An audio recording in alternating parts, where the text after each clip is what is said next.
കർത്താവിൽ ഏറ്റവും പ്രിയമുള്ളവരെ, അഭിഷേകമന്ന എന്ന വചന സന്ദേശത്തിലേക്ക് എല്ലാവർക്കും സ്വാഗതം. ഇന്ന് ചിന്തയ്ക്ക് ആധാരമായ ദൈവത്തിന്റെ വചനം എഫെസ്യ ലേഖനം 5-ാം അധ്യായം 14-ാം വചനം. ഉറങ്ങുന്നവനെ ഉണരുക, മരിച്ചവരുടെ ഇടയിൽ നിന്ന് എഴുന്നേൽക്കുക, ക്രിസ്തു നിന്റെ മേൽ പ്രകാശിക്കുന്നു. യേശു ക്രിസ്തുവിന്റെ വലിയൊരു പ്രകാശം മാനവകുലത്തിന്റെ മേലേക്ക് പകരുവാനായിട്ടാണ് യേശു കർത്താവ് ഇങ്ങനെ പറയുവാൻ പൗലോസിലൂടെ ഇടയാകുന്നത്. ഉറങ്ങുന്ന അവസ്ഥയിൽ നിന്ന് എഴുന്നേൽക്കുക. ചിലപ്പോഴൊക്കെ ഉറക്കം നടിക്കുന്നവരെ നമുക്ക് എഴുന്നേൽപ്പിക്കാൻ കഴിയില്ല. എന്നാൽ ഉറങ്ങുന്ന മനുഷ്യനെ നമുക്ക് എഴുന്നേൽപ്പിക്കാൻ കഴിയും.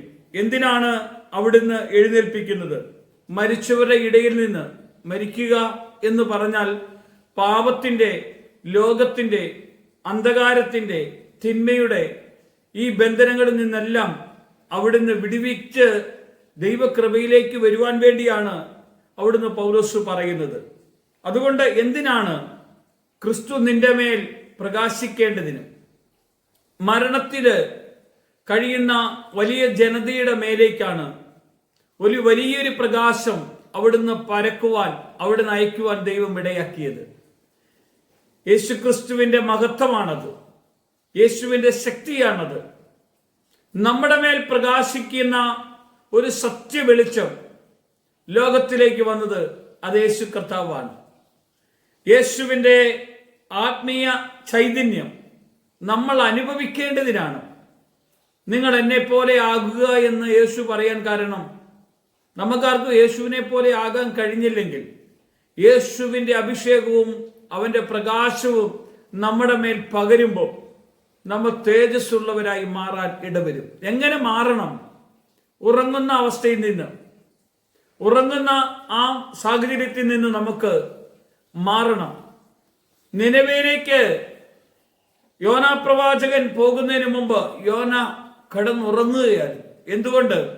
ദൈവം പറയുന്ന വാക്ക് അനുസരിക്കാൻ കഴിയാതെ സ്വന്തം ഇഷ്ടത്തിലേക്ക് കടന്നു പോകുന്നത് കാണാൻ കഴിയുന്നു.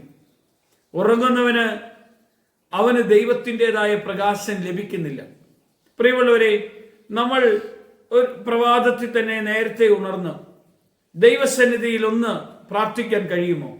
എന്തിനാ? ഉണർന്നാൽ ദൈവപ്രകാശം നമുക്ക് അനുഭവിക്കാൻ കഴിയും, ദൈവകൃപ നമുക്ക് അനുഭവിക്കാൻ കഴിയും. ഈ വചന സന്ദേശം നിങ്ങളുടെ ഹൃദയത്തിന്റെ അകത്ത് വെളിപ്പെട്ട് ജീവിതത്തെ ഇന്ന് മാറ്റാൻ ദൈവം ഇടയാക്കും. കാരണം ഉറങ്ങി നമ്മൾ വിശ്രമിക്കുന്ന അവസ്ഥയിൽ നിന്നാണ് യേശു നമ്മുടെ അടുക്കൽ വന്ന് തട്ടി ഉണർത്തുന്നത്. എഴുന്നേൽക്ക്, എൻ്റെ പ്രകാശം കൊണ്ട് നീ നിറയണം. എൻ്റെ ജീവിതത്തിൽ കർത്താവിന്റെ ശക്തി ഇറങ്ങി വരുന്നത് നമുക്ക് കാണാൻ കഴിയും. ഈ വചനം നിങ്ങളുടെ ജീവിതത്തെ ഉണർത്തുന്ന, അല്ലെങ്കിൽ വിടുവിക്കുന്ന, ശക്തിപ്പെടുത്തുന്ന അഭിഷേകത്തിന്റെ കൃപ ഇപ്പോൾ നിറയട്ടെ. യേശു മഹത്വം എടുക്കട്ടെ. യേശുവിന്റെ നാമത്തിൽ തന്നെ.